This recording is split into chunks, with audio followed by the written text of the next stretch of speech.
ಅವ್ವ ಕಣ್ಣು ನಮ್ ಜೀವ ಕಣ್ಣು.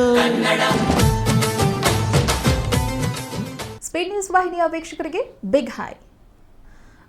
ಇವರೊಂಥರ ನಾವು ಖುಷಿಯಾಗಿದ್ದರೆ ಇನ್ನೊಬ್ಬರನ್ನ ಖುಷಿಯಾಗಿಡ್ಬೋದು ಅನ್ನೋದನ್ನು ನಂಬೋರು.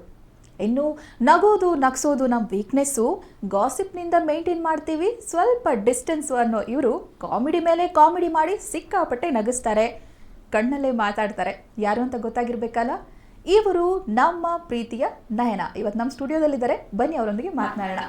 ಹಾಯ್, ಹೇಗಿದ್ದೀರಾ? ನಮಸ್ತೆ, ಸೂಪರ್ ಆಗಿದ್ದೀನಿ. ಹೆಂಗಿದೆ ಲಾಕ್ಡೌನ್ ಜೀವನ? ಅಯ್ಯೋ, ಏನು ಲಾಕ್ಡೌನ್ ಜೀವನ, ಏನು ತಿನ್ನೋದೊಂದು ಬಿಟ್ಟರೆ ಇನ್ನೇನು ಕೆಲಸನೇ ಇಲ್ಲ. ಮುಂಚೆ ತಿನ್ನೋಕ್ಕೆ ಟೈಮ್ ಇರ್ತಿರ್ಲಿಲ್ಲ, ಹಂಗಿದ್ವಿ.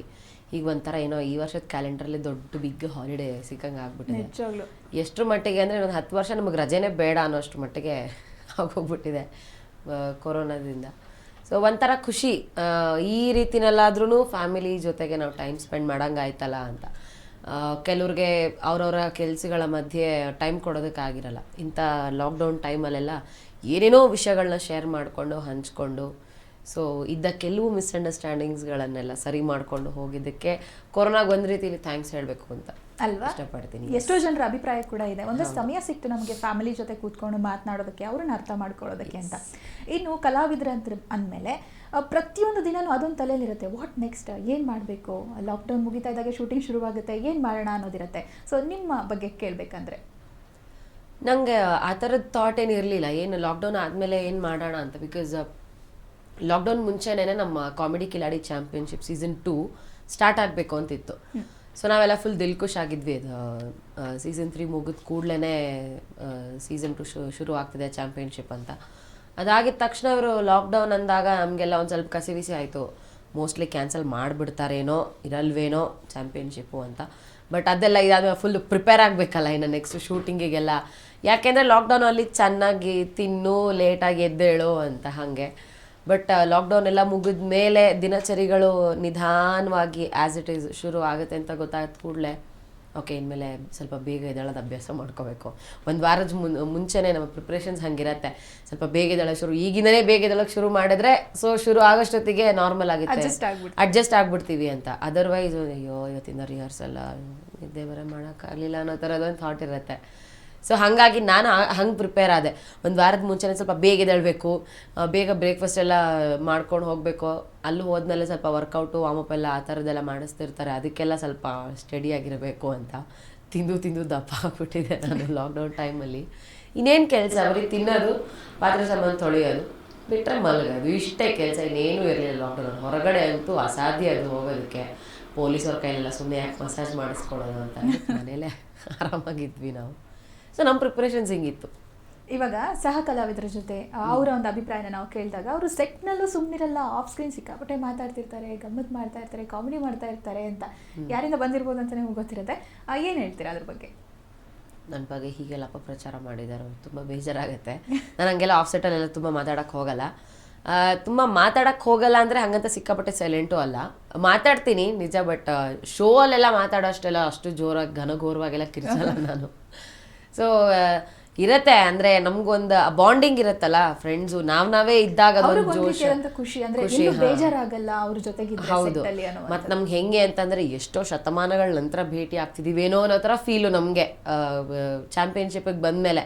ಸೊ ಆ ಖುಷಿ ಒಂದು ವಾರ ಇರುತ್ತೆ ಅಷ್ಟೇ, ಆ ಚಾರ್ಜು ಒಂದು ವಾರ ಇರುತ್ತೆ. ಆಮೇಲೆ ಗೊತ್ತಲ್ಲ ಇನ್ನೊಂದು 6 ತಿಂಗಳು ಇವ್ರ ಜೊತೆಗೆ ಹೇಗಬೇಕು ಅನ್ನೋದು, ಆಮೇಲೆ ಅದು ನಾರ್ಮಲ್ ಕಂಡೀಷನ್ಗೆ ಬಂದ್ಬಿಡುತ್ತೆ. ಸೊ ಚೆನ್ನಾಗಿರುತ್ತೆ ಒಂಥರ. ಏನೋ ಅಂದರೆ ನನಗೆ ಯಾರೂ ಕೆದಕಬಾರ್ದು, ಸುಮ್ಮನೆ ಕೆದಕೋದು, ಸುಮ್ಮನೆ ಊರ್ಸೋದು ಹಾಗೆಲ್ಲ ಮಾಡಬಾರ್ದು. ನಮ್ಮ ಟೀಮಲ್ಲೆಲ್ಲ ಜಾಸ್ತಿ ಮಾಡ್ತಾರೆ ನಂಗೆ ಆ ಥರದನ್ನು. ನಂದು ಆ್ಯಕ್ಚುಲಿ ನಾನು ಹೇಳ್ಕೋಬಾರ್ದು, ಬಟ್ ನಿಂತರೆ ನಾನು ಸ್ವಲ್ಪ ಮಂಡಿ ಉಲ್ಟಾ ಪುಲ್ಟಾ ಕಾಣುತ್ತೆ. ಇವರೆಲ್ಲ ತೊಡ್ರುಗಾಲು ಅಂತ ನಾನು ಹೆಂಗೆ ನಡೀತೀರೋ ನನ್ನ ಥರನೇ ನಡೆಯೋದು, ನಾನು ಹಿಂದೆಗಡೆ ನನ್ನ ಮುಂದೆಗಡೆ ಎಲ್ಲ ಹಾಗೆ ನಡೆಯೋದು ಮಾಡ್ತಾರೆ. ಸೊ ಅವಾಗೆಲ್ಲ ಸ್ವಲ್ಪ ಪ್ರೈಸ್ ಆಗಿಬಿಟ್ಟು ಒಂಚೂರು ನಮ್ಮ ಭಾಷೆಯಲ್ಲಿ ನಮ್ಮ ಶೈಲಿಯೆಲ್ಲ ಬೈಯೋಕ್ಕೆ ಶುರು ಮಾಡ್ಬಿಡ್ತೀನಲ್ಲ, ಅದನ್ನು ಅವರು ತುಂಬ ಆ್ಯಕ್ಟಿವ್ ಆಗಿರ್ತಾರೆ ಅಂತ ಹೇಳ್ತಾರೆ. ನಿಮ್ಮ ಶೈಲಿಯಲ್ಲಿ ಬೈಯೋದು ಕೂಡ ತುಂಬ ಚೆನ್ನಾಗಿರುತ್ತೆ, ಒಂದ್ಸಲ ಕೇಳಿಸ್ಕೋಬೋದೇನೋ. ನನಗೆ ಬೈದ್ರು ಪರವಾಗಿಲ್ಲ ಬಿಡಿ. ಅಯ್ಯೋ ದಯವಿಟ್ಟು ಬೇಡಪ್ಪ ಪ್ಲೀಸ್, ನಾನು ಹಂಗೆಲ್ಲ ಯಾಕೆ ಸುಮ್ಮನೆ ಬೇಕು. ಆಮೇಲೆ ಅಂದರೆ ಮಜಾ ಅಲ್ವಾ ಬೈಸ್ಕೊಳ್ಳೋದು ಒಂಥರ ಮಜಾ. ಅಂದರೆ ಯೂಶಲಿ ನಮ್ಮ ಸೆಟಲ್ ಜಾಸ್ತಿ ನನ್ನ ಹತ್ರ ಬೈಸ್ಕೊಳ್ಳೋದು ಅಂದರೆ ಹಿತೇಶ, ಶಿವಣ್ಣ ಬಿಟ್ಟರೆ ಅನೀಶಾ, ಹಾಗೆ ನಮ್ಮ ಸೀಸನ್ 1 ಹುಡುಗರು ಜಾಸ್ತಿ ರೇಗಿಸ್ತಿರ್ತಾರೆ, ಸ್ವಲ್ಪ ಸಲಿಗೆ ಜಾಸ್ತಿ ಇರುತ್ತಲ್ಲ, ಹಾಗಾಗಿ ಅವ್ರಿಗೆಲ್ಲ ನಡಿಬೇಕಾದ್ರೆ ಸೊಟ್ಟಕ್ಕೆಲ್ಲ ನಡಿಬೇಕಾದ್ರೆ ನನಗೆ ಒಂಥರ ಉರ್ದೋಗುತ್ತಿರು, ನನ್ನನ್ನೇ ಇಂಡೈರೆಕ್ಟಾಗಿ ಇಮಿಟೇಟ್ ಮಾಡ್ತಿದ್ದಾರೆ ಅಂತ. ನಿಮ್ಮ ಅವ್ರಿಗೆ ಎಲ್ಲೇ ಬಂದರೆ ಏನು ಪಿಂಡ್ರೆ ಮಕ್ಕಳು ನಡ್ರತ್ತಾಗ ಹಂಗೆ ಬೈದು ಬಿಡ್ತೀವಿ. ಸೊ ಅದೆಲ್ಲ ನಮ್ಮ ಕಡೆ ವೆರಿ ಕ್ಯಾಶುವಲ್ ಬೈಗ್ಲ. ಅದೇನಂತ ಅಂಥ ದೊಡ್ಡ ಬೈಗಳಂತೇನು ಅನ್ಸಲ್ಲ. ಬಟ್ ನಾವು ಬ್ಯಾಂಗ್ಳೂರ್ ಕಡೆ ಬಂದಾಗ ಸ್ವಲ್ಪ ಚಿಕ್ಕದಾಗಿ ಬೈದ್ರು ಅಂತ ಹಂಗೆ ಬಡ್ಕೊಬಿಡ್ತಾರೆ. ನಮ್ಮ ಕಡೆ ಏನಂದರೆ ಯಾರಾದರೂ ಗೆದ್ದು ಉಚ್ಚೋಳ ಮಗ ಏನು ಸಾಕತ್ತಾಗಿ ಆ್ಯಕ್ಟ್ ಮಾಡಿ ಗೊತ್ತಾನ ಅವನು, ಏಯ್ ಪ್ರೈಸ್ ಬಂದಿತ್ತು ಉಚ್ಚೋಳ ಮಗ ಎಂಥ ಪ್ರೈಸ್ ತಂದು ನನಗೆ ಗೊತ್ತಾನ ಹಂಗೆ ಅಂತಾರೆ. ಈ ಕಡೆ ಎಲ್ಲ ಅದು ಹಾಗೆಲ್ಲ ನಡೆಯಲ್ಲ ಬೆಂಗಳೂರು ಸೈಡೆಲ್ಲ. ನಮ್ಮ ಕಡೆ ಸ್ವಲ್ಪ ಮಂದಿ ರಗಡಿರ್ತಾರೆ, ಹಾಗಾಗಿ ಆ ಕಡೆ ಎಲ್ಲ ಕ್ಯಾಶುಯಲ್ ಕಮಾನ್ ಅನ್ನೋ ಥರ ಇರುತ್ತೆ. ಓಕೆ, ಇನ್ನು ಆನ್ ಗೋಯಿಂಗ್ ಪ್ರಾಜೆಕ್ಟ್ಸ್ ಬಗ್ಗೆ ಮಾತಾಡೋದಾದ್ರೆ ಎಲ್ರಿಗೂ ಆಸೆ ಇರುತ್ತೆ, ನಯನ ಅವ್ರನ್ನ ನಾವು ನೆಕ್ಸ್ಟ್ ಎಲ್ಲಿ ನೋಡ್ತೀವಿ, ಹೇಗಿರುತ್ತೆ ಏನು ಅನ್ನುವಂಥದ್ದು, ಇದ್ರ ಬಗ್ಗೆ ಹೇಳೋದಾದ್ರೆ.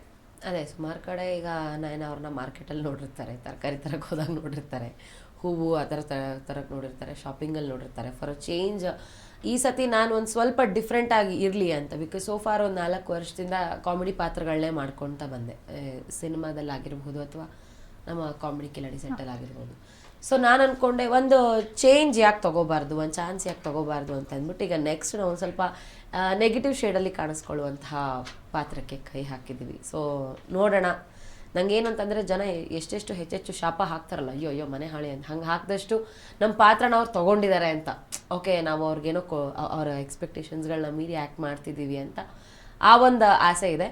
ಸೊ ಇಷ್ಟು ದಿನ ಕಾಮಿಡಿಯಲ್ಲಿದ್ವಿ, ನಂಗೆ ಆ ಥರದ ಕ್ಯಾರೆಕ್ಟರ್ಸ್ನ ಪ್ಲೇ ಮಾಡೋದಕ್ಕೆ ಇಷ್ಟ ದ್ಯಾನ್ ಕಾಮಿಡಿನೇ ಮಾಡ್ಕೊತ ಹೋಗೋದಕ್ಕಿಂತ ಆ ಥರದ ಕೆಲವು ಕ್ಯಾರೆಕ್ಟರ್ಸ್ಗಳನ್ನ ಪ್ಲೇ ಮಾಡೋದಕ್ಕೆ ಇಷ್ಟ ನನಗೆ. ಸೊ ಹಾಗಾಗಿ ನಾನು ಹಿಂದೊಮ್ಮೆ ಮಾತಾಡಿದ್ದೆ, ನನಗೆ ಸ್ವಲ್ಪ ವಿಲನ್ ಶೇಡ್ಸಲ್ಲಿ ಆ ಥರ ನೆಗೆಟಿವ್ ಶೇಡ್ಸಲ್ಲಿ ಕಾಣಿಸ್ಕೊಳ್ಳೋದು ಇಷ್ಟ ಅಂತ.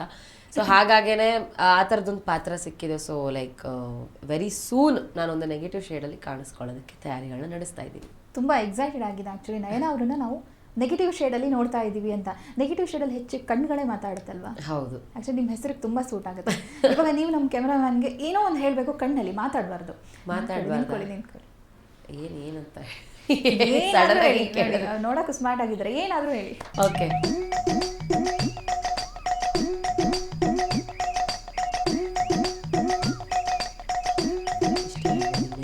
ಅವ್ವ ಕಣ್ಣು ನಮ್ ಜೀವ ಕಣ್ಣು.